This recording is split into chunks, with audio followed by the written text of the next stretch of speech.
Bienvenue au podcast Les 2GT, animé par Hugo Prince et Kevin Caboret. Fait qu'on est déjà rendu à l'épisode 12. Hey, 12 épisodes, comment tu sens? Man, ça fait du bien. Ça On a, avance. on a vraiment poussé ces derniers temps. Et, on avait commencé ça en 2021, genre, Ouais. pendant l'été. Puis on s'est comme. Après, on faisait un épisode à chaque 2 mois, je pense. Ouais. Puis après, je suis parti en voyage, il a commencé l'école, mais depuis genre 2022, depuis que je suis revenu du Pérou, on en a fait genre. Je pense qu'on en a fait au moins 5-6. Ouais, quasiment à chaque semaine. Ouais. Là, on essaie, pas de ralentir, mais on fait ça une fois par semaine parce qu'on a encore des vidéos qui doivent être sur la page YouTube. Aussi, on a créé une page Facebook. On est déjà comme vraiment up-to-date. Fait que ça s'en vient là. On met une structure, puis on va continuer à en faire, puis on va se rendre loin. Yeah. Aujourd'hui, on a 3 sujets. Puis le premier sujet, c'est en fait, c'est peut-être moins politique qu'autre chose parce qu'on va parler d'une série TV. Ça s'appelle The Lord of the Rings, The Rings of Power. Je sais pas si en français c'est quoi le truc du show, c'est Le Seigneur des Anneaux. Les Anneaux du pouvoir. le Seigneur du pouvoir. Ouais. Fait que c'est un show qui vient tout juste de finir. J'ai pu regarder les 8 épisodes, c'est vraiment c'est long. Là. Chaque épisode c'est 1 heure. Yo, moi, j'ai pas pu finir tout. J'ai regardé un résumé de la partie que j'ai pas pu voir. Là. Ouais. Puis c'est comme. Ouais. T'en Je as-tu crois- regardé combien? 4 au moins 3? Non, les deux premiers. Les juste. 2 premiers. Ouais. Mais en fait, quand c'est sorti, la même journée que c'est sorti, ils ont sorti 2 épisodes, ils les ont lancés en même temps. J'ai regardé le premier, puis j'ai trouvé ça un peu long, puis Exact. j'ai voulu commencer le deuxième. Mais honnêtement, j'étais fatigué, j'avais travaillé là toute la journée. Fait que le premier, c'était. Le premier, tu sais, les premiers, c'était plus du genre parler de l'histoire de Galadriel. Mhm. Galadriel, c'est vraiment la personnage principale, fait qu'on, avec son frère. T'sais. En fait, avant qu'on continue plus loin, juste vous dire que c'est plein de spoilers. Genre. Ouais. Fait que si vous voulez pas savoir qu'est-ce qui se passe dans la série, si vous ne l'avez pas vu, partez. C'est ça. Fait que, spoilers. Fait que son frère, il commence à bâtir l'univers. Fait que le premier épisode est un peu long pour moi. Le deuxième, j'ai pas eu le temps de le finir. Je me suis comme endormi. C'était pas à cause du show. C'était vraiment parce que j'étais fatigué. Mais j'ai eu vraiment le temps maintenant de voir les 8 épisodes au complet. Puis honnêtement, je sais qu'il y a beaucoup de gens qui. On va rentrer dans le sujet qui se plaignent du show pour différentes raisons. Mais moi, j'ai quand même bien aimé. Moi, ben, une des plaintes, c'est sur la durée. Là. Moi, vu que j'ai vu un résumé, c'est sûr que j'ai skippé cette partie. Mais dans l'histoire même, ben, c'est comme. Le truc que j'ai vu à la fin, c'était un résumé en 12 minutes. So, C'est une vidéo, ça? Ouais. Ok. Fait que c'était les parties essentielles réorganisées parce qu'on me dit qu'il y a des histoires avec la timeline aussi Ouais. qui sont difficiles à suivre. Là. Ouais. Mais juste pour recommencer, Le Seigneur des Anneaux, le livre, en fait, plein de livres, c'est vraiment genre un monde qui a été créé par Tolkien. Ouais. J.R.R. Tolkien, si c'est ça? Tolkien? Tolkien. Ouais. Ouais, fait que lui a créé ça il y a vraiment longtemps, puis c'était des livres qui ont été vendus à des millions d'exemplaires. Mhm. Peter Jackson a fait des films, 3 films, Le Seigneur des Anneaux. Pour moi, le deuxième, c'est mon préféré. Ouais. Quand même de longs films, mais c'était un succès phénoménal. Et ils ont filmé les 3 films en Nouvelle-Zélande. Il y avait beaucoup d'ennuis avec ça. Les studios ne croyaient pas à ça, mais lui, il a vraiment fait 3 films. Ça s'est sorti, le 3e a gagné plein d'Oscars, box office. Puis, ben, après ça, ils ont sorti les Hobbits, fait par Peter Jackson. Je les ai vus, puis honnêtement, c'est pas la même chose. J'avais comme perdu la magie. Ouais. Puis après ça, mais les Hobbits, les 2 films d'Hobbit n'ont pas été vraiment bien accueillis. Puis tout ce qui est l'art des Seigneurs des Anneaux, tout le monde de ça a été comme mis de côté parce que les Hobbits n'ont pas été, ça n'a pas eu le succès qui s'attendait. Fait que, en 2017, si je me souviens bien, Amazon, puis même pas juste Amazon, HBO, puis je pense même Netflix voulait acheter Les Rois pour faire une série TV. Yeah. Okay?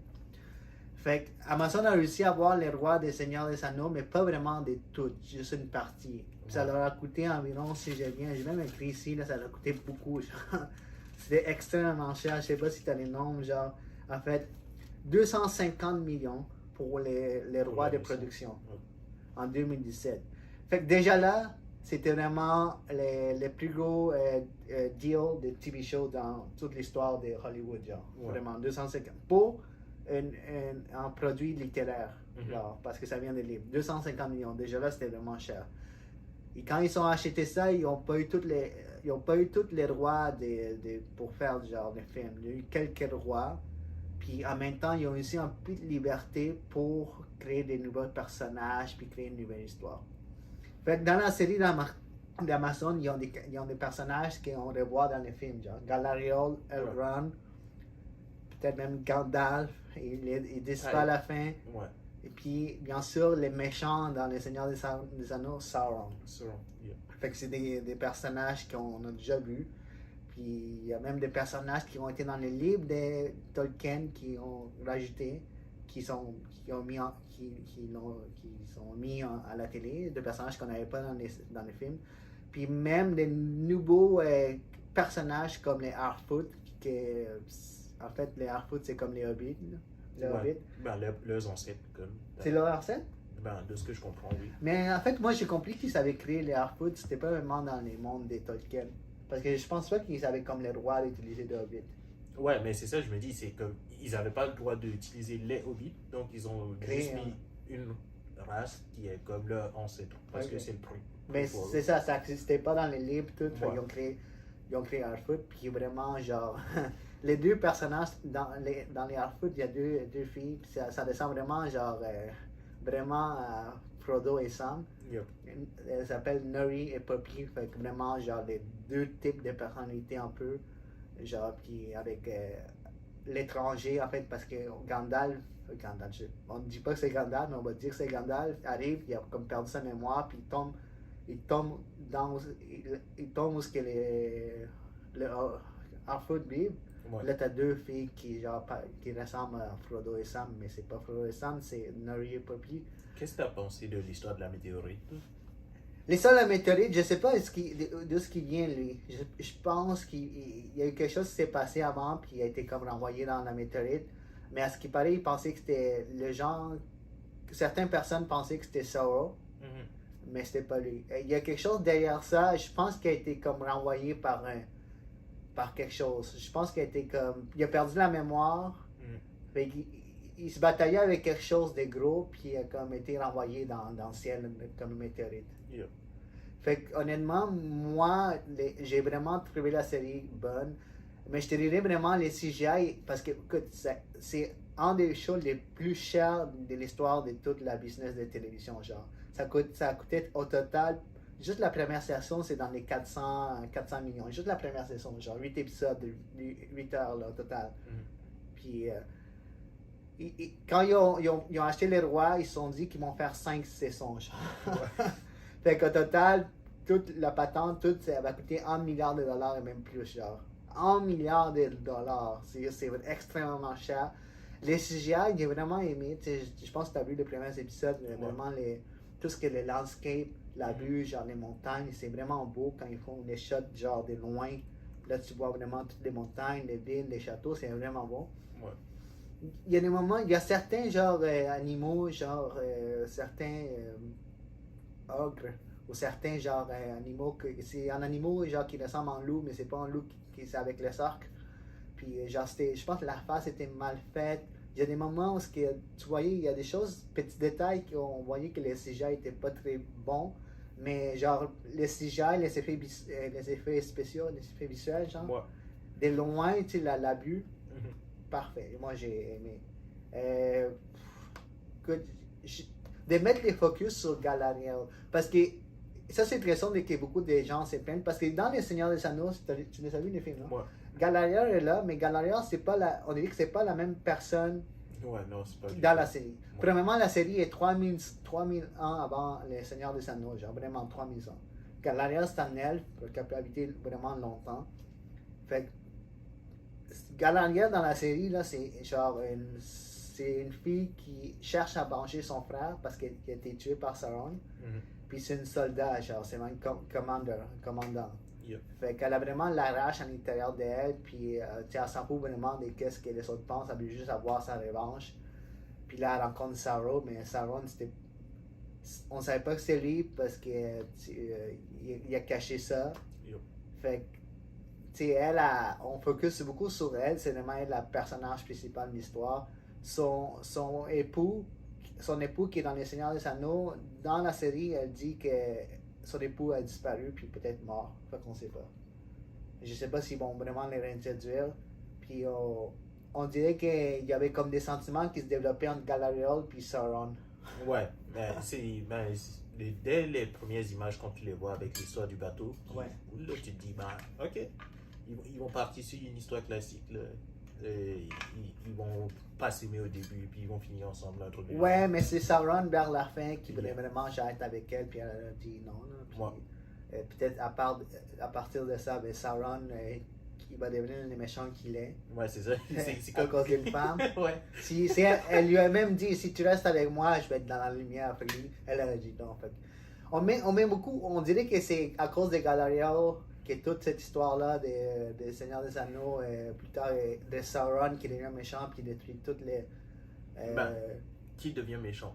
qui est déjà méchant en fait, Ouais, c'est ça. mais qui poursuit son parcours de dominance, c'est Ouais. comme un peu à cause d'elle. On va voir dans les prochaines saisons, mais je sais qu'ils sont en train déjà de filmer la deuxième saison. Mhm. Mais l'ironie, c'est que ça va sortir dans 2-3 ans. Est-ce que tu penses que dans 2-3 ans, on va encore avoir cet intérêt pour cette série? Ben, dans 2-3 ans, on va se dire, ah, il y avait une série qui avait mis 400 millions sur une saison, so, Ouais. ça va être bon.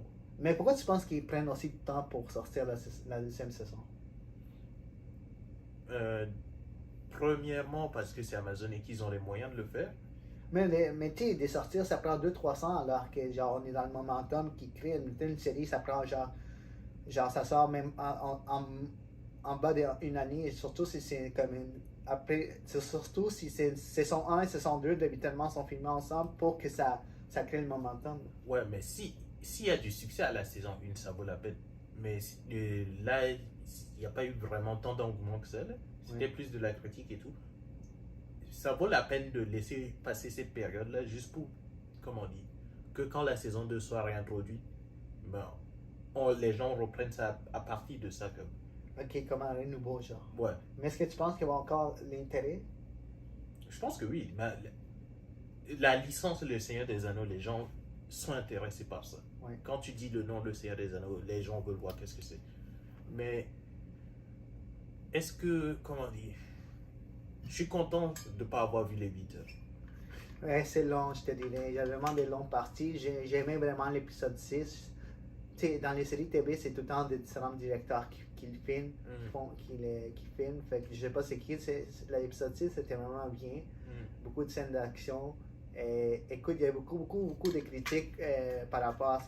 Mais je pense qu'il y a vraiment deux bords. Moi, j'ai vraiment aimé. Puis je comprends la critique, je les ai vus. Puis il y a une tendance chez Hollywood de mettre les femmes à l'avant. Puis c'est bien, genre, c'est bien de mettre les minorités, genre, des gens des minorités, puis des femmes en avant. Parce que ça n'a jamais été le cas beaucoup à Hollywood avant. C'est tout le temps l'homme blanc fort. Là, on met vraiment, genre, dans plusieurs shows, là. C'est pas juste Rings of Power. Puis tu le vois qu'ils mettent ça, mais genre, moi j'ai pas de problème, mais il y en a qui ont beaucoup de problèmes parce que beaucoup des gens qui ont critiqué, sûrement que Hollywood a un agenda politique, puis là, c'est par rapport à ça, avec les tendances qu'il y a en politique en ce moment, puis tout ce qui est. C'est vraiment compliqué, genre, j'imagine que. Je vais juste essayer de séparer ça. Ouais. Quand tu dis Hollywood, de qui tu parles? Ben, les Hollywood, non, les patrons, genre. Ouais, mais penses-tu que tous les studios ils font comme un meeting avec tous les patrons des trucs là? Ou tu parles de certains directeurs en particulier, genre? Je pense que Hollywood est mené par l'argent et tout ce qui est. On va pas se mentir, il y a un agenda politique ou d'être du bon côté, on va dire, ça amène l'argent, ça attire les gens qui. Ben, c'est comme. De faire des histoires pour un public en particulier, c'est sûr que c'est. Ok, admettons, on parlait des. Je pense qu'on a déjà eu la discussion là, mais si tu parles des minorités et que ces minorités se sentent représentées, il n'y a pas de problème. Si tu les mets pas, elles vont se plaindre de ne pas être représentées. Ouais, mais c'est tout le temps. Non, mais genre, on n'a pas besoin de. Genre, quand je regarde un film, genre latino, et je vois un film, puis je voyais Sylvester Stallone, je me reconnaissais peut-être dans le personnage, puis lui il était blanc, puis mais genre, c'était pas parce qu'il était noir ou autre. Quand je voyais ça, c'était genre Rocky ou Apollo, il y a des choses que tu peux voir dans chaque personnage, puis peu importe la couleur de la peau, genre. Ok, mais moi, j'ai une position qui est différente par rapport à ça. Parce que, mettons, Black Adam, mettons. Ouais. Ouais, s'ils avaient pris un doute blanc et qu'ils l'avaient mis comme Black Adam, tu te serais dit, ah, me semble qu'il n'est pas blanc, le personnage. Oui, non, ça c'est correct. Ça, c'était le personnage qui ont déjà des origines déjà déterminées, qui soient représentés par les bonnes personnes. Ça c'est bon. Mais justement, ce que j'essaie de Il n'y a pas de dire, problème. En fait. c'est même si c'était un gars blanc, les gens auraient dit, hein, le perso, il est pas blanc à la base, mais je pense pas que ça aurait, les gens auraient toléré ça, parce que la majorité des gens se disent, bah, c'est pas grave. Je pense que la majorité des gens vont sûrement, par exemple, Black Adam, c'est un personnage. Admettons si on avait mis John Cena. Mais la plupart des gens, là, ils ont pas le temps de penser à ça, genre. Ouais, mais ils y pensent quand c'est une minorité. Ouais, il y a beaucoup. Parce que certaines minorités ils ont une grande voix sur les réseaux sociaux. En fait, quand tu penses que t'es comme mis de côté, quand tu penses que t'es genre pas entendu, tu vas lever la voix plus fort que d'autres. Quand tu t'en fous que t'as d'autres choses à faire, quand tu es concentré à d'autres choses, quand t'es pas ignoré, quand t'es pas genre mis de côté, tu continues ta vie. Mais quand tu penses que tu as quelque chose, tu vas comme lever la voix pour qu'on puisse t'entendre. Ouais. Puis souvent, les minorités, pour les bonnes raisons, on fait ça. Puis l'ont bien fait, genre dans les années, avec Martin Luther King, puis tout ça. Ils sont sortis dans les rues, ils ont protesté, c'est des protestations. Parce que il y a beaucoup de choses qui sont passées contre eux. Fait que tu te lèves, tu es une minorité et tu sens que tu es comme mis de côté, tu vas te lever, tu vas porter voix. Mais sur les réseaux sociaux, on dirait que c'est eux qui prennent beaucoup plus de place maintenant. Ben, c'est comme. T'as le droit de parler, sauf que si t'as rien à dire, tu ne dis rien. Genre. Oui, si t'as rien à dire, comme toi et moi, on va voir un film, puis si on trouve que le film est bon, c'est pas à cause du personnage, on va dire, peu importe la couleur de peau, c'est genre, le film est pas bon parce que c'était mal écrit ou c'était pas bon. Mais beaucoup de gens vont aller voir un film, c'est bon, c'est pas bon. Genre, tu sais, beaucoup de gens normaux. Il y a certains gens qui vont regarder le film au complet, ils vont voir les détails, mais toi et moi, on voit un film, puis on va juger à la fin si c'est bon ou non. Ouais. Ouais, peu importe si c'est The Rock, peu importe si c'est genre. Ça dépend. Si c'est mon travail d'analyser le film, je comprends que je vais m'attarder là-dessus. Si je sens que, ok, mettons quelqu'un qui est, je sais pas, qui est noir, Ouais. qui grandit en se disant, ben moi je veux aller voir des films d'Hollywood, et qu'il n'y a rien où il y a un personnage noir qui est main character. Oui. À un moment donné, tu as envie de dire, ouais, mais ils sont où les noirs? Ah, ben, t'en as eu des personnages qui ont pris des films, là, des afro-américains. Tu vois, des Eddie Murphy, Ouais. qui a fait plein de films où c'était lui le main caractère. Oui, mais Jackie Chan aussi, il a quand même réussi à Hollywood. C'est genre, c'est une minorité, genre. c'est ça que je veux dire. Ça, c'est maintenant. Non, c'était dans les années 80-90, là. Ouais, mais les années 80-90, c'est tellement petit relativement à l'histoire. Ouais, je comprends. L'histoire de Hollywood, puis Ouais. genre, depuis 1920 jusqu'à ces années-là, c'était juste des hommes blancs, genre. Ouais, c'est ça. Ouais. Mais je comprends cette position et je me mets à la place de quelqu'un qui grandit dans une minorité qui n'est pas représentée en ce moment. Ben, il va dire, et nous? Nous, on est où? Oui, non, puis c'est le fun de les voir, c'est le fun, genre de voir des gens de n'importe quelle minorité, des femmes qui prennent les leads de films, puis genre comme dans Les Seigneurs des Anneaux, il y avait un elfe qui était noir aussi, de notre couleur, puis habituellement les elfes, ça a tout le temps été dans tous les films, dans tous les jeux vidéo, c'était tout le temps des peaux blanches, yeux bleus, genre cheveux blonds. Puis moi, je trouvais que l'acteur a bien fait, puis c'est un acteur qui était vraiment genre sympathique, beau, genre. Il pourrait passer pour un elfe, certain. Genre, puis, mais c'est juste qu'il est pas blanc. Puis les gens, comme. Certains gens se sont fixés sur ça. Puis le fait que Galadriel était le personnage principal, puis elle était vraiment genre une soldate commandante avec un désir de revanche, puis genre toutes les autres, les hommes à côté de lui, c'était juste des idiots. C'est pas moi qui le dis, c'est les critiques. Parce que moi, honnêtement, j'ai vu les deux. Moi, j'ai aimé la série. J'ai écouté des gens qui ont vraiment aimé. J'ai écouté des gens qui ont j'ai juste critiqué, genre. Ouais. Fait que j'ai écouté les deux bords. Parce que c'est. Je vais pas non plus juste prendre les côtés des gens les personnes qui ont juste aimé au so-so. Je vais aussi entendre pourquoi il y a d'autres qui n'ont pas aimé, même si c'est extrême. Puis des fois, ces gens-là ont peut-être des bonnes raisons, puis je le vois. Tu sais, Amazon a acheté les rois des Seigneurs des Anneaux pour faire de l'argent, bro. Ouais. Ouais, ok? C'est genre monétaire, c'est de l'argent, en fait. Puis ici, ils veulent créer des nouveaux personnages, puis ici, ils veulent adapter l'histoire de Tolkien, puis je sais que l'histoire de Tolkien, pour beaucoup de gens, c'est genre sacré, c'est vraiment... Bah allez, c'est ça j'ai envie de dire. Si tu penses que l'histoire c'est sacré, va lire le livre. Ouais, mais en fait, c'est ça quand tu dis là. Fait que, tu sais, ils l'ont adapté, ils ont créé de nouveaux personnages comme les Harfoot et tout, mais ils ont aussi des nouveaux... ils ont aussi amené ceux qu'on a vus dans les films, puis aussi ceux qui étaient dans les livres, ils l'ont mis en vie. Fait que, moi, je trouve que, pour moi, j'ai vraiment aimé. Puis ça me donne envie, genre, de voir l'histoire de... Parce que j'ai le goût que cette série-là connecte au Seigneur des Anneaux. Ouais. J'ai vu que la première saison a fait ça. Puis, tu sais, moi, j'ai bien aimé. Puis, la critique de beaucoup de gens, c'est genre... ça suit pas, comme tu dis, ça suit pas l'histoire de Tolkien. Ça amène l'emphase au genre une femme. Ça fait des elfes noirs, puis tout ça. Puis... il y a beaucoup, par contre, il y a beaucoup dans la série, beaucoup de personnages qui prennent le devant, c'est des femmes. Il y a une reine dans l'histoire, c'est une reine qui est vraiment présente. Galadriel aussi est présente. Ouais. Les Harfoot, c'est vraiment, tu vois que les femmes prennent plus de place. Puis, tu sais, il y a vraiment, puis les hommes aussi, sont genre Elrond, qu'on a déjà vu dans les films, avec son amitié avec les nains, genre le prince Durin. Moi, j'ai vraiment aimé leur chimie entre les deux, avec le prince Durin des nains, puis Elrond.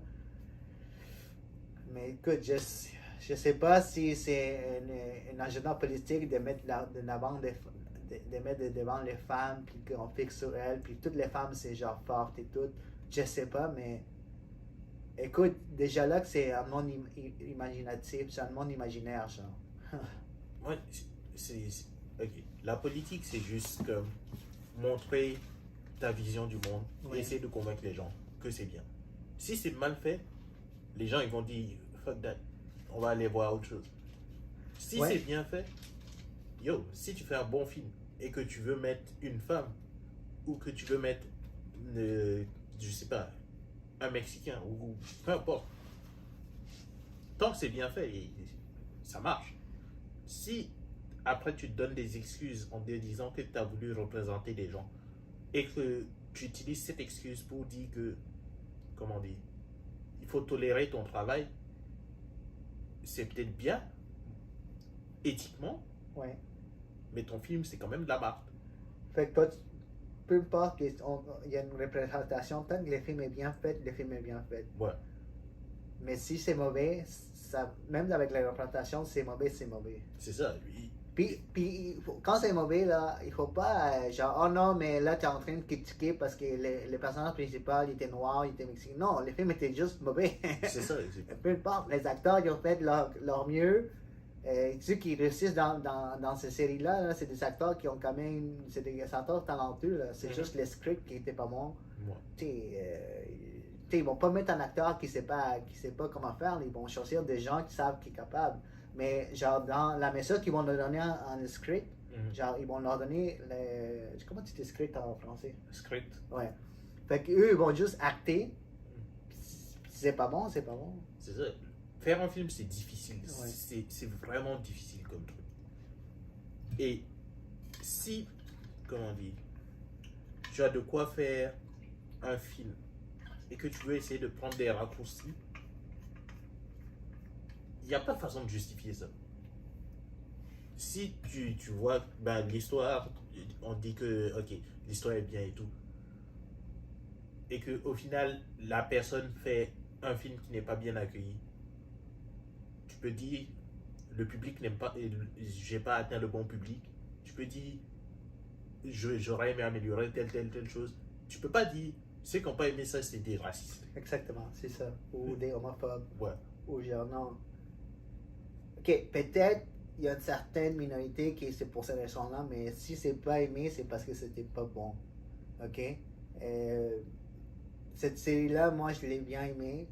Comme j'ai dit, ils sont en train de faire la saison 2. Le truc, c'est que la première saison, ils l'ont filmé en Nouvelle-Zélande. Là, ils ont. Nouvelle-Zélande, c'est là qu'ils ont filmé Les Seigneurs des Anneaux. Même la Nouvelle-Zélande, ils font beaucoup de marketing pour les touristes avec Les Seigneurs des Anneaux parce que c'était filmé là. Yep. Là, la première saison a été filmée là, mais là, maintenant, ils s'en vont. Genre, ils vont filmer ça en Grande-Bretagne. Il y a quand même beaucoup de critiques par rapport à ça parce que de garder en Nouvelle-Zélande, ça coûtait trop cher. Puis par rapport à la logistique et tout. Fait qu'on va voir les prochaines saisons. Je pense que comme tu as dit au début, ils prennent 200-300 ans pour genre calmer ça, puis après ça revenir en force. J'ai hâte de voir la suite. Moi j'ai bien aimé, je peux donner un 7 sur 10. Écoute, en fait c'est pas comme. Parce qu'au même moment qu'ils ont sorti The Rings of Power, ils ont sorti une autre série de Game of Thrones. Ouais. Un prequel, quelque chose qui. L'histoire se passe avant Game of Thrones, House of the Dragon. Yep. Puis à ce qui paraît, cette série est vraiment meilleure. Clairement. Ouais. Au niveau de l'histoire, bah, en tout cas, moi je suis. Tu l'écoutes? Ouais, je suis ça épisode par épisode. Mais Ring of Power, après 2 épisodes, j'étais comme nah, c'est trop long. Moi, j'ai pas écouté encore House of the Dragon, mais comme Kevin il dit, c'est la meilleure série, puis ça l'aide pas que les deux sont dans le même genre. Fait que, ça n'a pas vraiment aidé, parce que beaucoup de gens comparent les deux. Ouais. Fait que ça n'a pas aidé. Ça n'a pas vraiment aidé. Mais j'espère qu'ils vont sortir 5 saisons. Mais écoute, si la prochaine saison n'a pas les mêmes. Si la prochaine saison n'a pas les mêmes arguments et tout, si la prochaine saison a beaucoup de critiques, je sais pas s'ils vont sortir une saison 3. Ben, rendu là, ils sont obligés par contrat à produire une certaine quantité de films, là. Sinon ils perdent la licence et tout. Fait que ils risquent de faire quelque chose. Faudrait juste pas que ça devienne comme impersonnel. Parce que, ok, ce qui arrive souvent dans une série, c'est que on trouve un certain succès et puis on essaie de l'étendre et on commence à engager, comment on dit, des tendances qui sont à la mode. Admettons, je sais pas, est-ce que tu as suivi Lucifer? Non. Quel autre exemple? Mais tu peux prendre beaucoup de gens. J'ai jamais vu Game of Thrones, mais je sais l'histoire. Genre la dernière saison qui a été vraiment bâchée, comme vraiment mal faite. Ouais, c'est ça. Il y avait au début une volonté de respecter quelque chose. Il y avait une idée de une histoire. Mais rendu à la fin, c'était ok. Comment on peut faire des raccourcis dans l'histoire là pour aller plus vite? Et dès que ça rentre dans ça, c'est plus intéressant. Mais je sais qu'ils vont faire les bons choix. Ils vont peut-être continuer dans la même histoire qu'ils ont déjà commencé avec la première saison. Mais je pense qu'ils savent les critiques et les connaissent. Ils savent qu'il y a une certaine beaucoup de gens qui n'aiment pas. Mais il y a quand même beaucoup de personnes qui c'est comme tu dis, il y a un argument pour les Seigneurs des Anneaux est là. Et je pense qu'il y a beaucoup. Parce que tous ces haters, ou toutes ces critiques, ils ont tous regardé la série du début à la fin. Fait que ça fait des views pour Amazon. Okay? Ça, ils s'en foutent des critiques tant que le monde regarde. Puis il y a beaucoup de monde qui vont regarder. Fait qu'on va voir qu'est-ce que ça va donner. C'est vraiment intéressant comme histoire. Puis on va peut-être en parler plus tard. C'est comme je me dis, s'ils ont réussi à garder en vie Twitch pendant toutes ces années, ils vont continuer avec Rings of Power. Yeah, Rings of Power. Mais en parlant des femmes fortes, comme on parlait de Gallagher, on va parler d'une femme forte en vrai. En fait, c'est comme ça que beaucoup de gens la décrivent. Puis quand même, c'est une femme qui a été à l'armée, femmes fortes. C'est ça c'est que les gens les recrutent comme ça. On va parler des Tulsi Gabbard. En fait, pour ceux qui ne connaissent pas Tulsi, c'est Tulsi, mais en fait, c'est comme une politicienne cherchée aux États-Unis, du côté du Parti démocrate, mais en fait, elle est plus membre du Parti démocrate.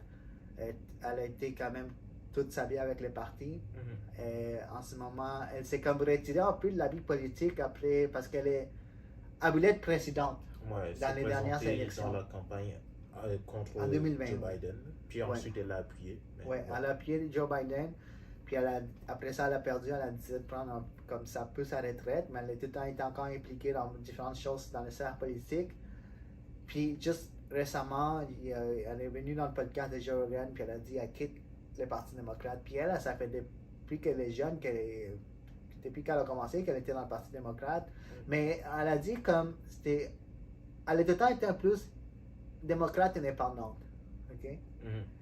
Le problème, c'est que genre, elle, quand on l'entend parler, elle sonne vraiment comme une républicaine. Ouais, dans un sens. Ouais. Ben, c'est parce que une des critiques qu'on lui fait, c'est que, comment dire, tout ce qui est règlement sur les armes, Ouais. et Elle est pour. ouais, Elle est pour que les gens gardent leurs armes. Genre. il y a ça, et en général, les mesures qui vont aller dans le sens du budget militaire, en général, elle va se placer pour. Ouais. Ouais. Mais en fait, parce qu'elle disait qu'elle a été inspirée par les partis démocrates à cause des gens comme Martin Luther King, Robert F. Kennedy. Fait que ces gens-là vraiment l'ont inspirée parce que dans le temps, les démocrates, elle disait que c'était contre la guerre au Vietnam et c'était pour le peuple. Ouais. Et c'est qu'ils ne sont pas maintenant. Elle décrit les partis démocrates comme des élites genre woke, anti-white, genre à la limite du racisme contre les blancs, genre. Puis genre anti-femme. Mais c'est ça, genre. Ok. Peut-être que je me trompe. Ben, peut-être qu'elle dit ça, mais si on parle juste du truc de racisme anti-blanc, là, comment? Elle dit, genre, anti-white racisme. C'est ce que j'ai dit par rapport Ouais, mais c'est ça que je veux dire. C'est qui les blancs?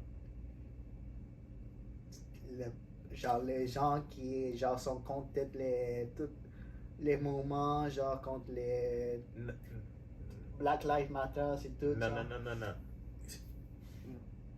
Ce qu'on va appeler les Noirs en général aux États-Unis, c'est des gens qui ont été descendants d'esclaves, Ouais. qui n'ont plus une attache avec leur pays d'origine. Ok. Admettons, si tu as été pris, tes ancêtres ont été pris au Nigeria, ils sont arrivés, tu as été mélangé avec plein de gens, tu as été déconnecté de cette culture-là. T'es Tu crées. afro-américain, genre. Ouais. Là, la culture noire a été créée pour ça. Parce qu'il n'y avait plus de rattachement à une nation. C'est une nouvelle culture qui s'est créée. Oui. Ok. Culture blanche? What the fuck? Mais je sais pas, mais il y a une culture caucasienne, genre culture en Europe, Ouais, mais si tu une prends. culture américaine, il y a une C'est histoire. ça. Culture américaine, ok. Puis ça inclut, qu'est-ce que tu dis, les Noirs, les Blancs, et les Britanniques, parce qu'ils ont fait partie de cette histoire-là. C'est ça, culture américaine, 100%. Culture, je sais pas, Européenne, il y a une culture. Ouais. Dans chaque pays, il y a une française, culture italienne, tout ce que tu veux. Culture blanche, show me one. Je sais pas, mais moi, qu'est-ce que je voulais dire, c'est qu'elle a dit que le Parti démocrate est anti-white. Oui, Qu'est-ce que ça veut dire anti-white? C'est contre les blancs. C'est ça que ça veut dire, si je l'écris comme traduction. Genre. exact. Et c'est pour ça que j'ai un problème avec cette position. Ouais. C'est une position qui paraît plus républicaine que démocrate. C'est une position qui est facile à dire sans l'expliquer. Tu peux, comment dire, si tu veux te placer en politique et que tu dis cette phrase sans contexte, sans expliquer de quoi tu parles, soit tu t'adresses à un groupe qui s'identifie comme... Parce que ça, les républicains utilisent souvent cette phrase-là pour décrire les partis démocrates. Puis elle était C'est même pas tant les républicains. Ça va être des groupes qui sont... extrémistes. Hein? Ouais. Ok, ouais. Mais j'ai, tu sais, déjà dans certains discours de certains, genre, potentiels candidats au Parti républicain, puis même peut-être un peu si tu écoutes bien les discours de Donald Trump, Ouais. ça se peut qu'il ait déjà mentionné ça, genre anti-white, tout ça. Je sais pas s'il a dit anti-white, mais elle a dit. C'était Ouais. comme, elle a vraiment dit, genre, Parti démocrate sont anti-white. Puis le Parti, genre, démocrate, c'est tout des blancs. Il y a plein de blancs là. I don't know. C'est ça l'affaire. Ça dépend de où tu parles, à quel niveau tu parles. Si, c'est sûr que la majorité des sénateurs, mettons, ok, Yeah, ouais. c'est ça.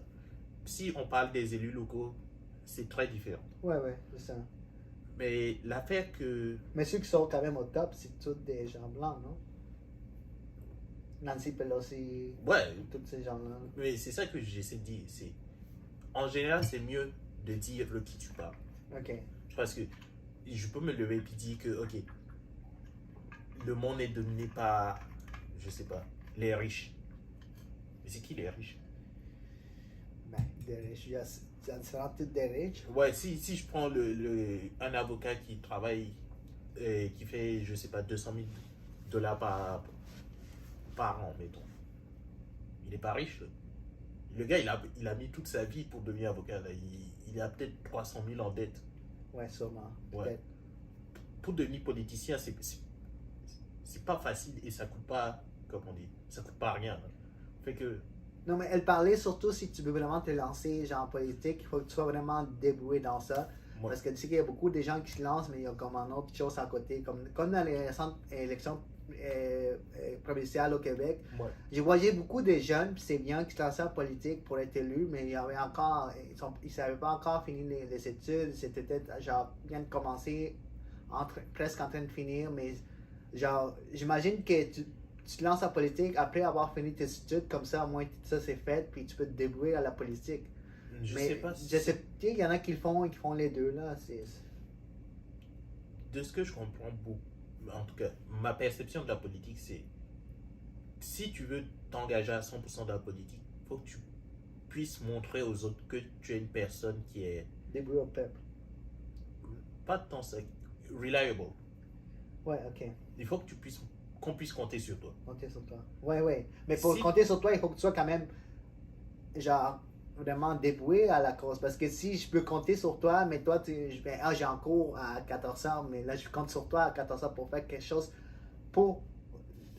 Si tu n'es pas capable de décider que, ok, tel projet est plus important que tel projet, on ne peut pas te confier la vie des gens. Ouais.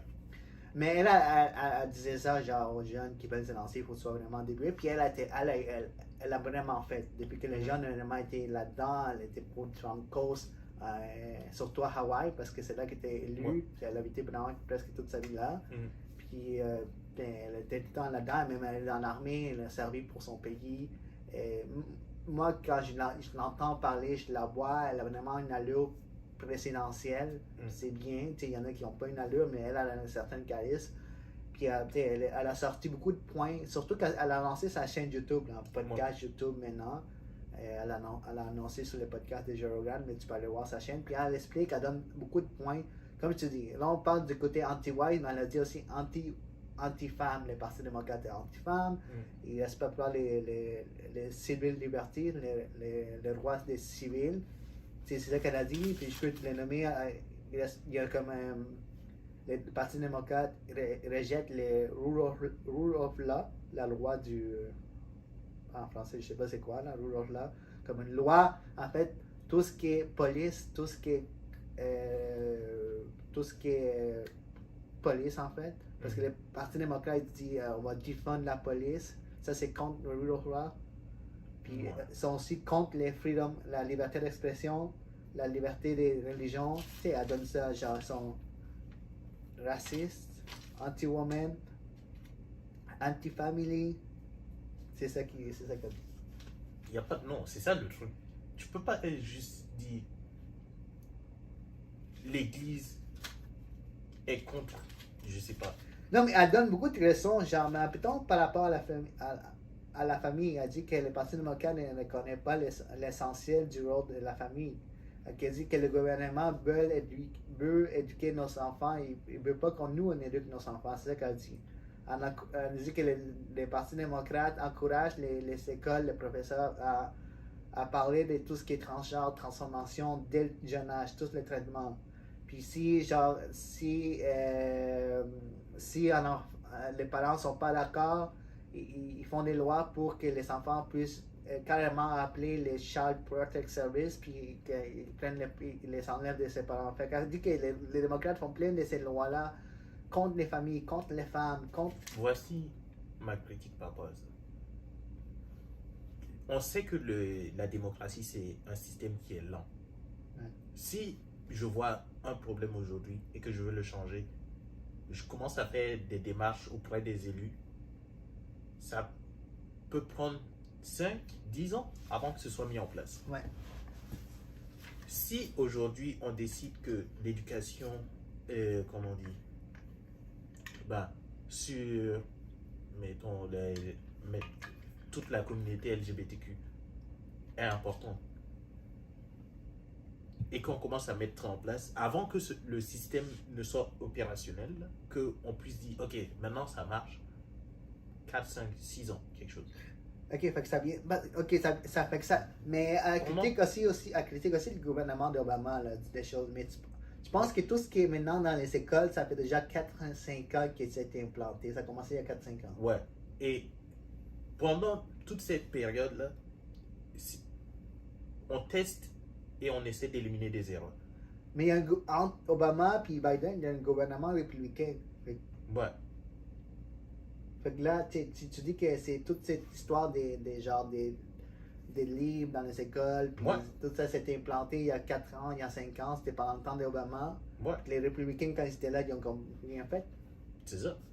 Et c'est pas arrivé en une journée et puis on a dit, oh, c'est pas arrivé en un mois, c'est pas arrivé en un an. Mais peut-être qu'on va dire, oh, mais il n'y a eu pas eu de temps parce qu'il y aurait eu un autre mandat, il aurait tout réglé ça, là, Donald Trump. Donald Trump, maybe. Trump, comment dire? Trump, c'est quelqu'un qui est très bon à faire des discours. Ouais. Il peut parler de façon à dire que, à rejoindre les gens qui sont pas forcément pro-LGBTQ, mais il n'ose. En tout cas, je n'ai pas vu d'exemple où il dit je suis contre la communauté LGBTQ. Oh, mais il va jamais dire ça, non? C'est ça. Fait que il y a très peu de chances qu'il se serait mis contre ça. Ah, ok. Tu penses que même lui, il n'aurait pas dit ça? Non. Mais il y a beaucoup de républicains qui en parlent. Ouais. Ils en parlent parce qu'ils vont jamais faire campagne comme président. Mais peut-être même dans sa campagne, je pense qu'il a mentionné certains trucs. Mais il est bon à faire des discours. Même s'il est élu la prochaine fois, tu penses qu'il va rien faire pendant 4 ans, tout ça? Parce qu'il va sûrement être occupé avec plein de choses. Puis, quand il était là, il y a eu la COVID. Il a perdu presque 200 gens. Mm-hmm. Puis quand il va arriver, s'il est élu, il va avoir plein de choses à régler, mais comme plus pris dans... Parce qu'il parle beaucoup genre Save America, Make America Great Again, ok? Mais en tant que président des États-Unis, il était obligé d'être beaucoup genre... dans d'autres pays. Ouais. Genre, s'il voulait Save America Great, Make America Great Again, il n'y aurait pas eu besoin d'aller en Corée du Nord serrer la main de Kim. Oui et non. Parce que maintenant, ce qu'on considère comme la grande Amérique, c'est l'Amérique qui était une puissance mondiale que tout le monde, dont la culture rayonnait un peu partout. Ouais. Fait que tu es obligé de faire affaire avec d'autres pays. Fait qu'il est comme pris aussi, genre, dans ça. Là. Il peut pas juste... parce que tout ce qui est éducation, c'est vraiment, genre... C'est label, il y a seulement plein de sphères. Ouais. Mais lui, il est comme trop pris avec les affaires internationales qu'il faut qu'il se focus sur juste cette partie-là. Il va perdre trop de temps, puis il y a trop de bombes qui arrivent dans l'international, trop de choses qui arrivent, fait qu'il peut pas focuser sur ça. Peut-être que c'est pour ça qu'il n'a pas vraiment touché à ça, ou peut-être, je sais pas. Ouais. C'est pas un projet prioritaire dans son monde. Ouais. Mais c'est un projet qui est là en ce moment, depuis que Tulsi a dit, c'est dangereux. Ben. Des données, genre, de commencer à mettre dans la tête des enfants, genre, décider des changements de sexe, parce que les enfants quand ils sont jeunes, sont malléables.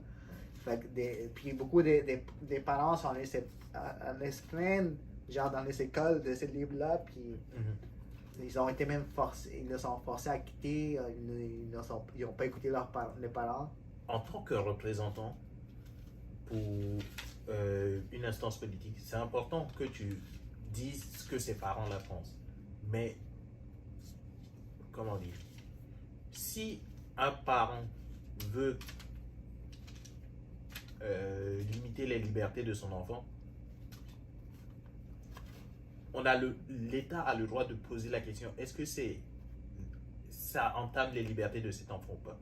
Si un parent décide que, je sais pas, je sais pas, il veut faire l'école à la maison à son enfant, un truc du genre, et qu'il décide de lui donner un repas par jour, on va pas attendre la réponse du parent pour décider si c'est bon ou pas. C'est là que l'État rentre en jeu. C'est sûr que... Ah, c'est une maltraitance, tu dis? Oui. Okay. À partir du moment où on parle de liberté de quelqu'un, le garant de ces libertés-là, c'est l'État. Maintenant, il y a des sujets qui sont très délicats à aborder. Ouais. C'est sûr que si les parents de l'enfant étaient, comment dire, mieux éduqués sur le sujet et qui pouvaient avoir la discussion eux-mêmes, ce serait facile. Mais il y a plein de gens qui comment dire, veulent pas avoir cette discussion. Mais je sais pas, écoute, moi je sais que maintenant, quand je parle avec mon frère qui est encore en secondaire, on apprend les trucs des genre non-binary, tout ce qui vient du LGBTQ, tout ça, transgenre. Ça, quand j'étais jeune au secondaire, j'avais pas ça, j'avais pas vraiment genre toute cette information-là. Maintenant, ils les comprennent même. Eux, ils les apprennent. Puis à cet âge-là, au secondaire, c'est bien qu'ils apprennent tout ça, mais genre, au primaire, je sais pas moi, genre, au primaire, genre, écoute, on enseignait juste les mathématiques, je comprenais pas. Alors, tu enseignes, c'est quoi un sexe? C'est quoi le sexe? Il y a homme, femme, il y a non-binary, transgenre, transwoman, transman. Tu sais, à 11, 10 ans, là. Puis toi, tu penses, mais là, tu te questionnes, est-ce que je suis une femme, je suis un homme, ou est-ce que je suis peut-être genre non-binary, asexual? Est-ce que tu penses que ça rend confus les gens, tout ça? Confus, oui, mais c'est le but. Le truc, c'est il y a des gens qui vivaient et qui ne savaient pas pourquoi ils se sentaient mal dans leur peau. Oui. Je sais pas, dans les années 60-80, il y a des gens qui vivaient, qui étaient gays, et puis ils ne comprenaient pas pourquoi ils se sentaient comme ça. Puis ça a donné des histoires bizarres. Ok. Si la personne a la discussion et qu'elle se pose la question, et qu'elle rentre, elle en parle avec ses parents, des trucs du genre, elle peut, comment on dit, trouver son identité à elle. Mais genre à 2 ans, là?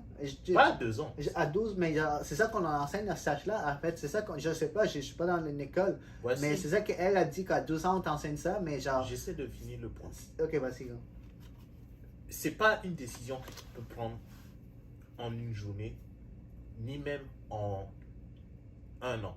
Il y a des gens pour qui ça va prendre 15 ans. Il y a des gens qui vont faire leur coming out à leur retraite. Il y a des gens qui vont attendre que leur femme meure avant de dire qu'ils étaient Mais ça, gays. c'est plus le cas maintenant. Je dirais que c'est fait de plus en plus jeune. C'est fait, genre, c'est plus ouvert qu'avant. Tu sais, les histoires que tu dis maintenant, genre des gens qui sortent de leur communauté à la retraite, si ça arrive plus peut-être à l'histoire de nos parents et tout. Maintenant, les générations plus jeunes, à 20 ans, à 15 ans, ils disent je suis lesbienne, je suis gay, je suis bi, je suis genre. Ça dépend. Tu vois sur TikTok, là, les bios de certaines filles ont déjà un rapport, genre. Mais TikTok, c'est pas le monde, même. Mais c'est leur monde, là. Ouais, mais c'est comme. Ça leur représente. Fait que tu vois les bios, bi, genre. Puis la fille, elle a juste peut-être 16-17 ans. Ouais. Genre, genre gay, genre. Fait qu'on est tenté de voir de différentes façons parce que maintenant, genre, à 16 ans, ils sont déjà avec leurs rapports, genre les rapports des LGBTQ, tout ça. Puis mettre dans leur bio bi. Fait qu'ils ont même plus, genre, ils ont plus peur de ça. Genre, à 15 ans, je suis bi, puis je le mets. À 15 ans, je suis gay. À 15 ans, je suis asexuel, puis t'as leur pronom. C'est ça, c'est comme mieux accepté. Ouais, mais ma question c'est, est-ce que ça c'est un problème? Il a pas de problème là-dedans. Je comprends. Mais genre, il n'y a pas de problème. C'est correct. Mais est-ce que, genre, à 10, 11 ans, est-ce qu'on. Moi, c'est pas moi qui le dis, c'est Tulsi qui l'a mentionné. Est-ce qu'on leur commence déjà à leur montrer que tu peux facilement changer des sexes? Puis si tu veux vraiment changer à 13, 14 ans, tu peux, parce qu'il y a des lois en Californie qui disent que même l'âge de 14 ans, il faut vérifier que tu peux facilement changer de sexe. Quand tu changes de sexe, il y a beaucoup de médicaments que tu fais. Justement, c'est ça que je dis. Que tu prends, oui. Tu peux changer de sexe facilement, non. Ça prend... Quand je parle facilement, Ouais. par rapport à l'accessibilité des médicaments, genre Ouais, mais c'est pas des facile. docteurs. Le docteur, il va pas juste... Tu rentres pas juste comme un enfant et puis tu dis je veux changer de sexe. Ah, mais ce qui est pareil, elle a dit que oui, il y a des docteurs qui rentrent, puis ils signent, puis là, ils s'écoutent même pas les parents. Non, elle a voulu changer de sexe, puis ils partent, on met les testostérone, on donne les médicaments. Peut-être un docteur, peut-être deux docteurs. Okay. De la même façon que il y a des gens qui prennent, comment on dit, les anges de la mort, là, les infirmiers qui ils rentrent et puis décident ah, lui, il souffre trop, je vais le tuer pour abréger ses souffrances. Ouais. Mais un docteur compétent ne fait pas ça. Il va pas perdre sa licence pour une histoire de changer de sexe d'un enfant. C'est elle-même qui mentionne ces histoires-là. Il faudrait vraiment regarder de notre côté. Je pense que c'est quand même beaucoup c'est quand même genre profond tout ça là, mais écoute. Ok. Admettons, je te donne un exemple. Pour devenir docteur au Canada, c'est au moins 12 ans. Oui, non, je sais ça. Par rapport au docteur, il faut qu'ils respectent. Qu'est-ce qu'ils font, genre là? Ouais. Tu prends pas. Tu jettes pas 12 ans à la fenêtre parce que aujourd'hui tu es rentré et puis il y avait un kid. Oui, mais on va se dire, Kevin, il y a beaucoup de docteurs qui ont fait ça par rapport à beaucoup d'autres choses. Là. Il y a beaucoup de docteurs qui ont mis leur carrière en péril, puis ils s'en foutaient, qui ont donné des médicaments à des gens qu'il ne fallait pas qu'ils donnent. Ils ont signé des choses qu'il ne fallait pas qu'ils signent. Ils ont menti, ils ont fait. Déjà, peut-être il y a des docteurs qui font ça pour les enfants parce qu'ils sont motivés par l'argent derrière, parce que s'ils demandent ces médicaments-là, ils sont comme, OK, on te donne un bonus.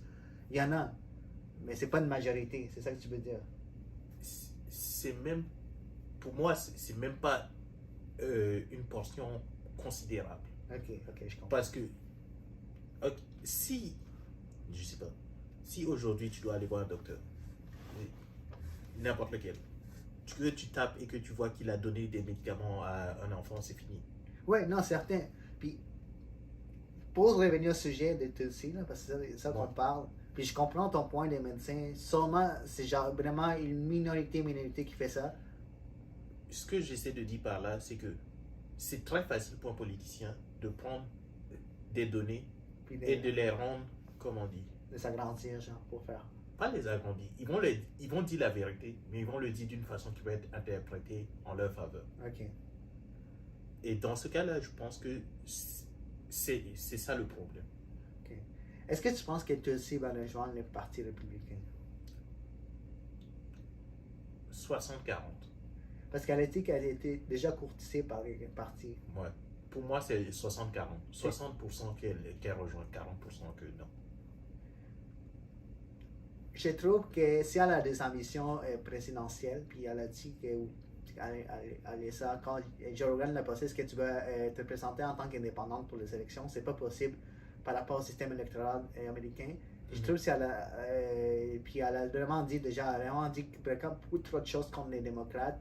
Puis on dirait qu'elle a déjà voulu essayer de sauver le Parti démocrate, ça va marcher. Puis si elle a des ambitions présidentielles, les seuls partis qui restent, les républicains. Ouais. Puis, genre, pour conclure aussi, c'est genre, parler beaucoup de la guerre en Ukraine, qu'elle voulait vraiment, genre, être contre le fait que les Américains donnent trop d'argent pour la guerre en Ukraine. Fait que ça, c'est une des choses qui. Parce qu'elle parlait beaucoup du militaire, tout ce qui est. Pourquoi est-ce qu'on est en Ukraine. Puis, une des choses qu'elle a mentionné beaucoup, c'est le potentiel d'avoir une guerre nucléaire. Parce qu'avec tout ce qui se passe, les démocrates sont en train, j'ai dit que les démocrates sont en train de mettre le monde en péril, en train de genre, juste en fournissant de l'argent, des équipements militaires aux Ukrainiens, on est en train de se rendre genre vraiment, de se mettre dans une guerre nucléaire à cause de la Russie et de l'Ukraine.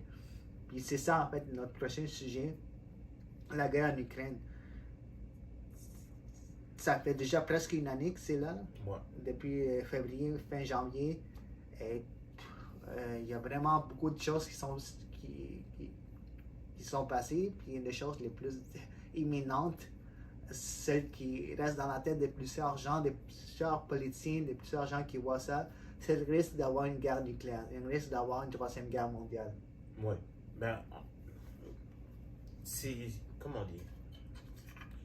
La question, c'est pas tant est-ce qu'il y a un risque, c'est à quel point le risque est gros.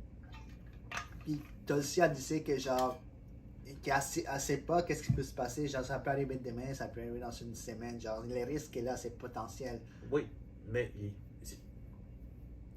pour moi, ça revient au truc de la façon de le dire qui compte. Là.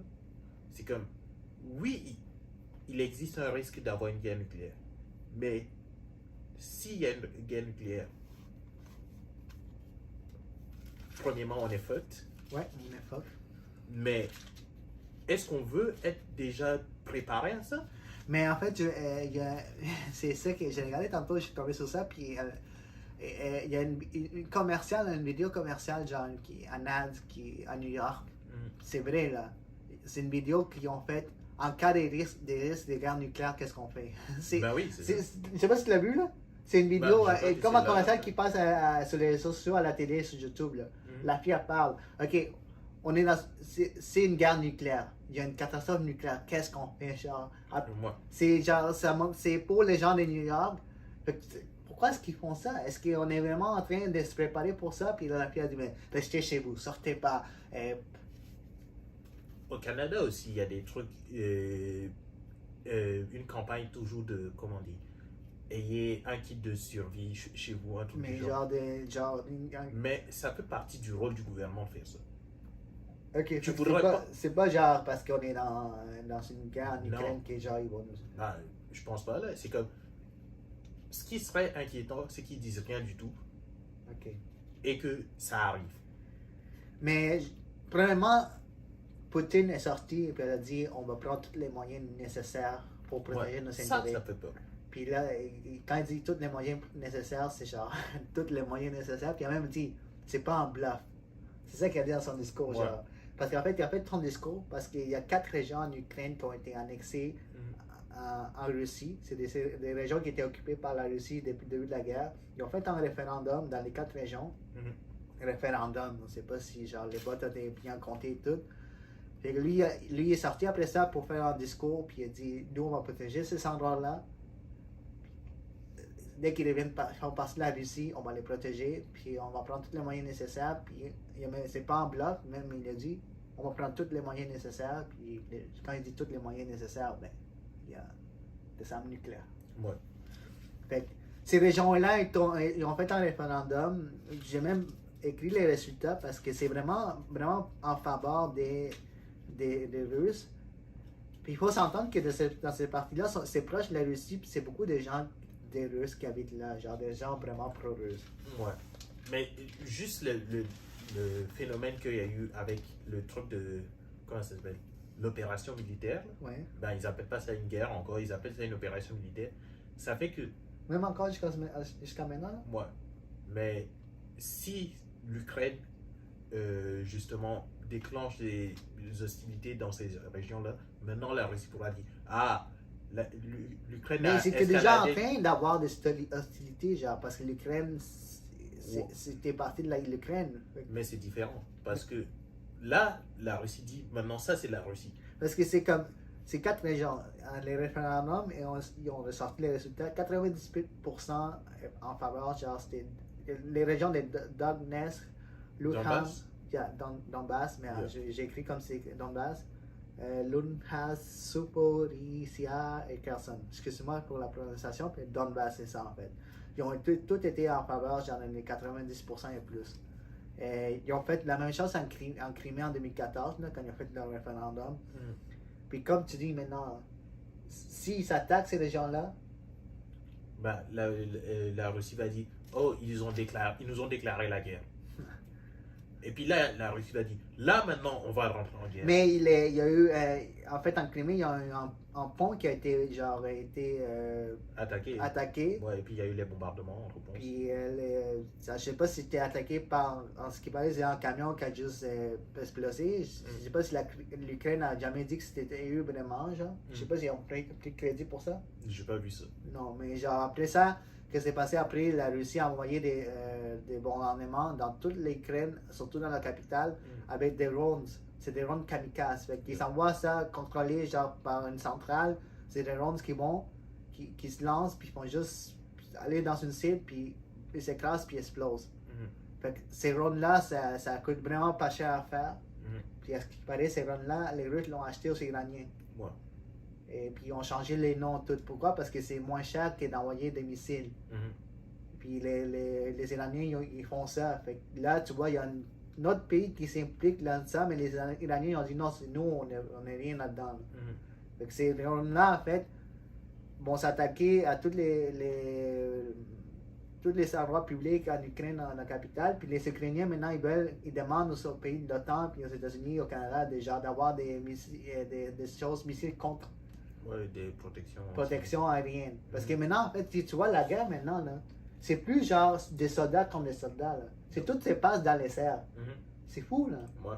Tout est genre, c'est des missiles, des drones. C'est plus comme, genre, dans la première et la deuxième guerre mondiale, là, c'est genre, ok, deux soldats se cachent dans un trou puis ils se tirent dessus, là. Ouais. Ils lancent une grenade, ils lancent une... Non, maintenant, c'est genre, tout se passe dans l'air. Oui, dans la deuxième guerre mondiale, il y avait dans les airs, mais c'est pas aussi précis, genre. C'est pas si. Lancer une bombe, ça fallait que l'avion passe en haut puis ça tombe. Ouais. Maintenant, genre, c'est comme quelqu'un qui contrôle ça, mais là, on va s'attaquer au palier qui est là-bas, il lance les missiles, puis les missiles explosent. Puis, puis c'est aussi l'affaire, il y a aussi le côté nucléaire, qui n'avait pas peut-être. Dans la Deuxième Guerre mondiale, il l'a eu vers la fin, mais genre, maintenant, vraiment, c'est là. Puis tout se passe dans les airs, c'est plus une guerre genre soldat en soldat. Mais il y a encore dans le terrain, mais c'est plus comme avant. Là. Ouais, aussi. Mais ce qui rend ça encore plus dangereux, c'est le fait que maintenant c'est très médiatisé. Ça fait que tout le monde peut rentrer sur les réseaux sociaux, chercher qu'est-ce qui se passe en Ukraine et puis trouver une vidéo de quelqu'un qui prétend qu'il a reçu un missile chez lui, un truc du genre. Ouais, ça aussi. Il y a des vidéos qui ont été filmées il y a longtemps, puis là, ils sortent, puis là c'est ça, c'est maintenant. Il y a beaucoup de gens qui voient, genre, dans la capitale, parce que c'est une partie de l'Ukraine qui, quand même, été plus attaquée par les Russes. Ils ne sont pas rentrés jusqu'à la capitale. Puis les gens dans la capitale, ils continuent à faire leur vie. Là. Il y a quand même une certaine activité, genre.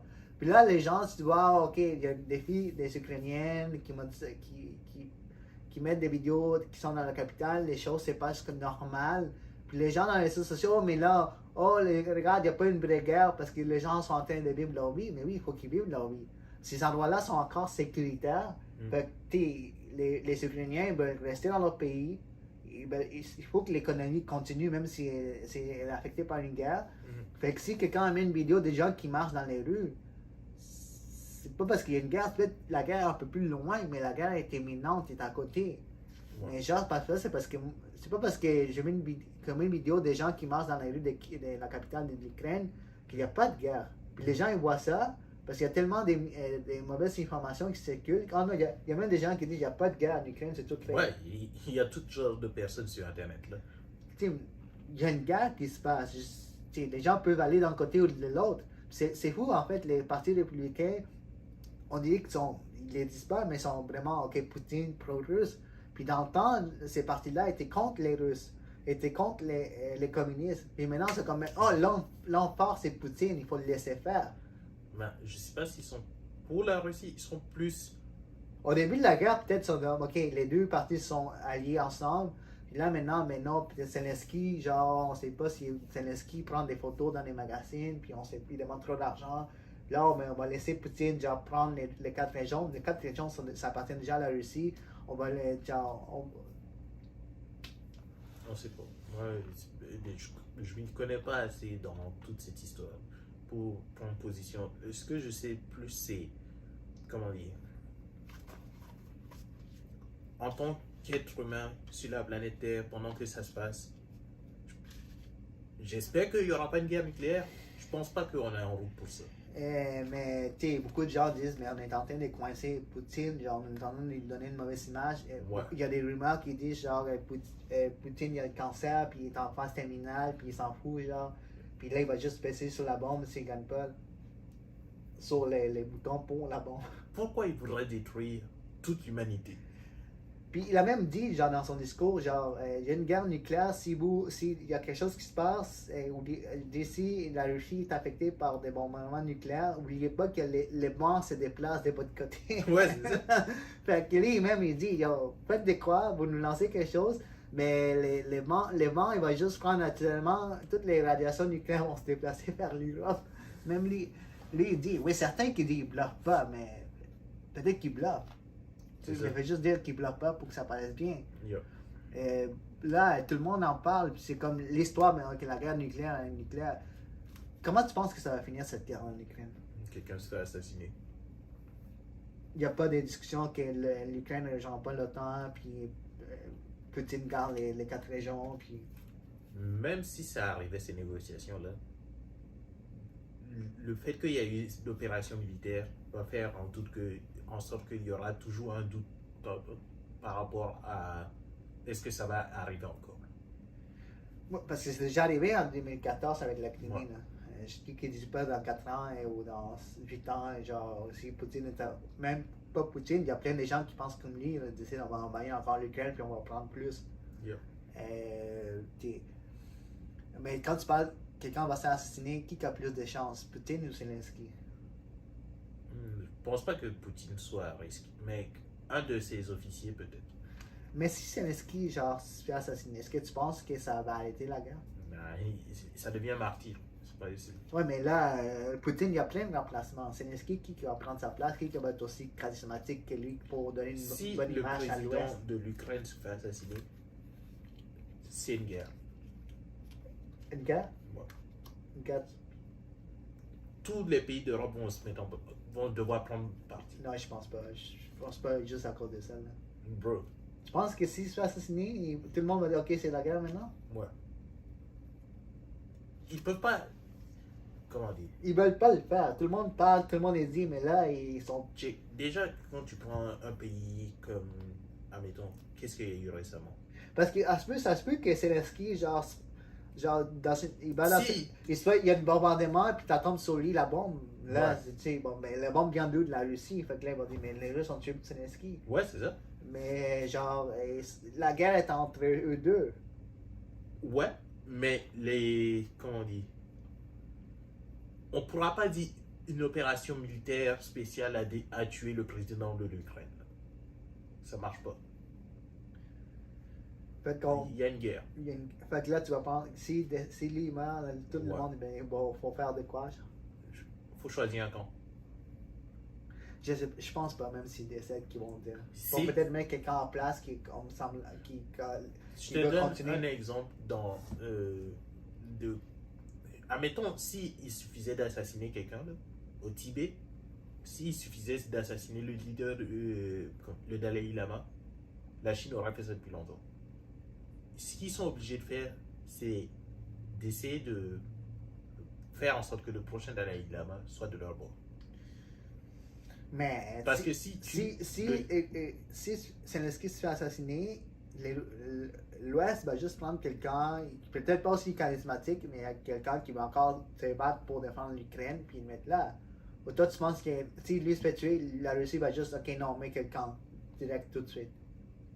Ils vont peut-être essayer, mais c'est pas ça l'important. C'est qu'en termes de symbole, l'Europe sera obligée de dire. On fait quoi, c'est ça? C'est ça.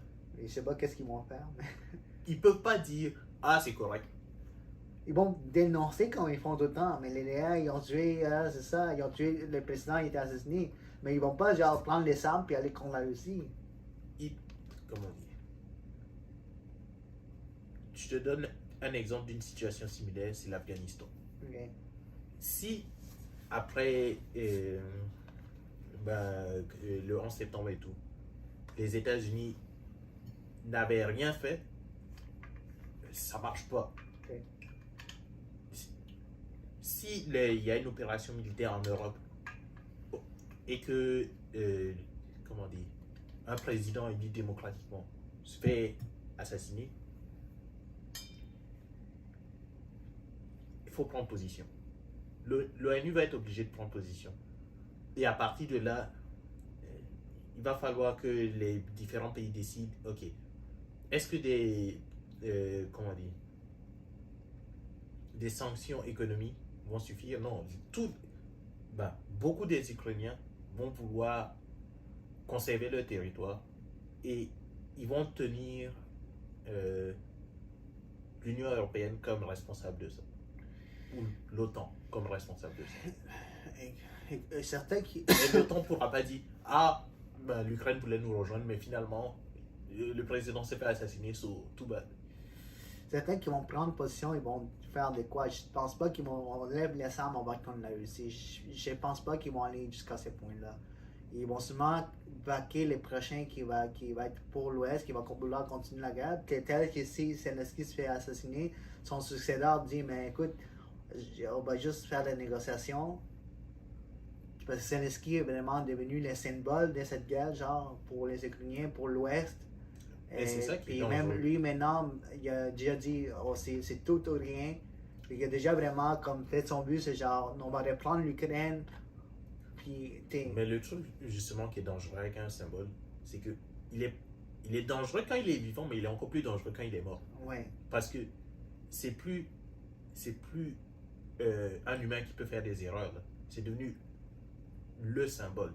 C'est devenu une histoire que tous les enfants ukrainiens, ils vont grandir en entendant l'histoire de Zelensky. Ouais, mais ils vont déjà l'entendre parce que Ouais. même tout le monde était surpris quand il dit non, je vais rester. Ouais, mais en ce moment, si, admettons, Zelensky, je sais pas, on sort un scandale qu'il a harcelé des femmes, des trucs du genre, le symbole peut changer. Ouais. S'il est mort, yo, c'est fini.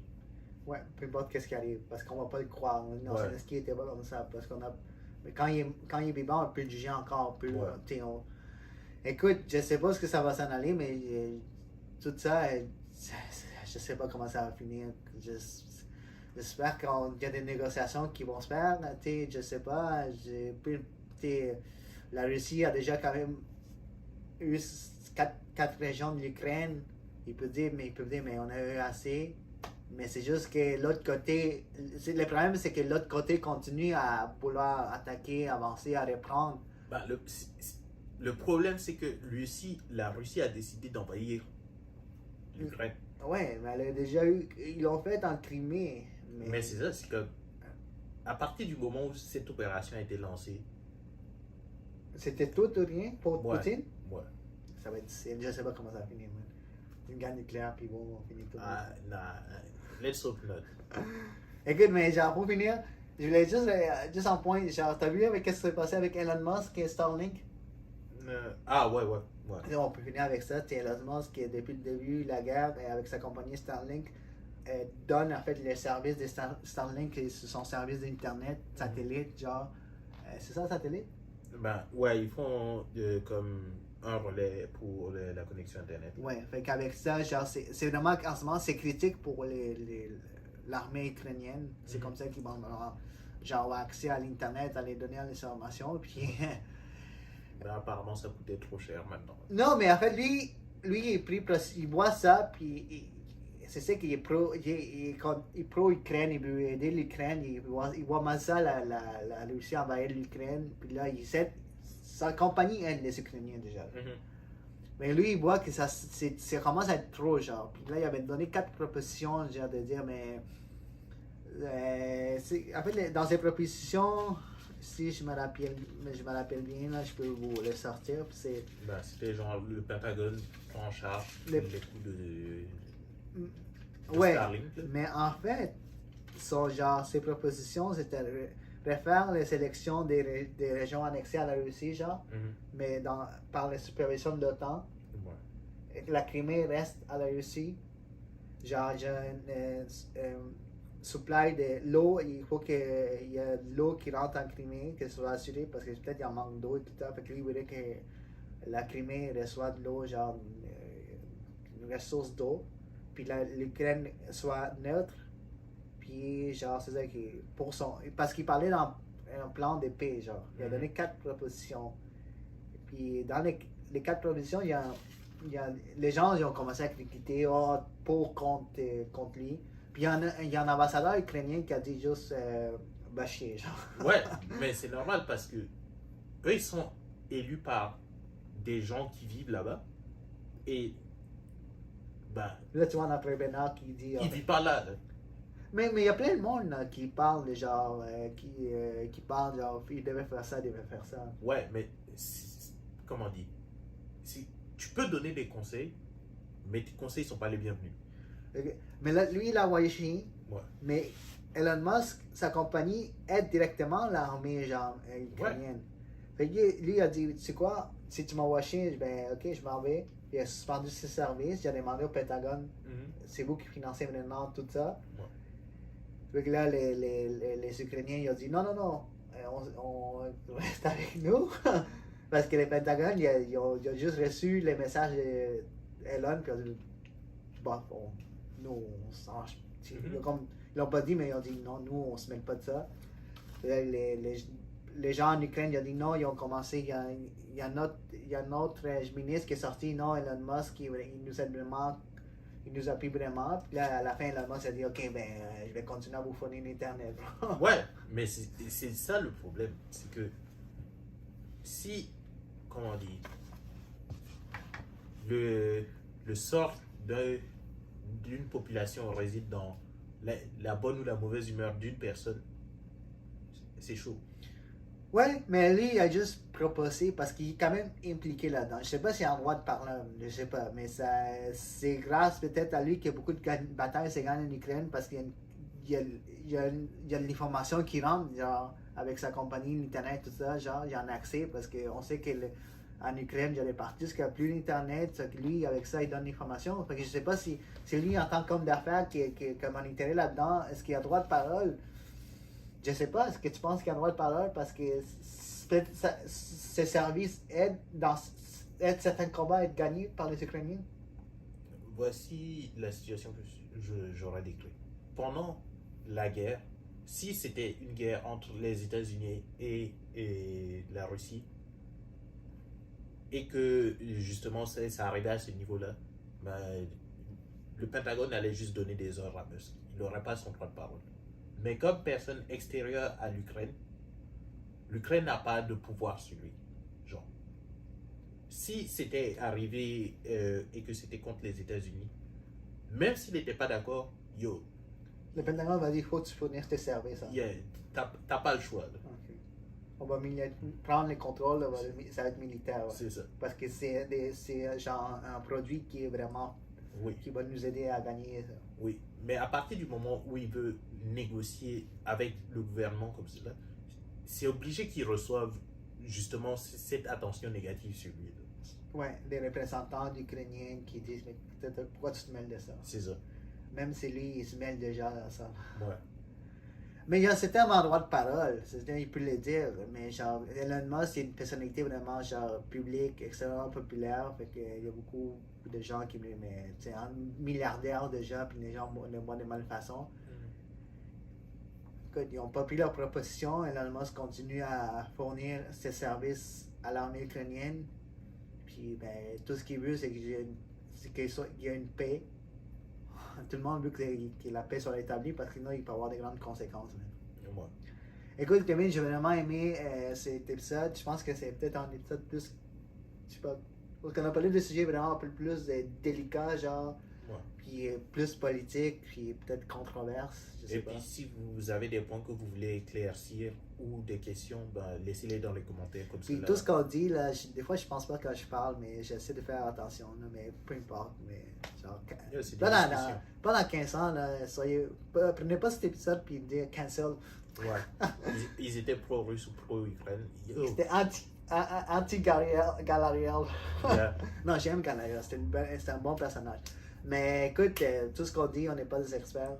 puis on aime parler de ça, puis des fois je fais attention à ne pas dire des choses, mais genre des fois à un moment donné je vais me laisser aller, mais j'essaie de voir les deux côtés des choses. J'essaie de voir des gens qui n'aiment pas, que ce soit démocrates, républicains. On essaie d'amener du mieux qu'on le peut des informations, puis à la fin, à la base, les objectifs, c'est juste nous deux de conversations qu'on a. Genre. Peut-être là, ça devient un peu plus structuré. Puis là, je prends mes notes pour sortir des informations un peu plus genre fact. Mais à la base, c'est genre deux gars qui se parlent entre eux devant une caméra. Ouais, c'est ça. Puis n'oubliez pas, en fait, de vous abonner à la chaîne YouTube. Ça va nous aider d'écouter écouter les vidéos jusqu'à la fin. Liker. On est sur toutes les plateformes audio, podcast, Spotify. On essaie des reviews. Puis nous, on continue. Puis le prochain épisode, on va avoir encore des sujets très intéressants à parler. Ok. Bon. Ciao, bonne soirée. Merci à vous.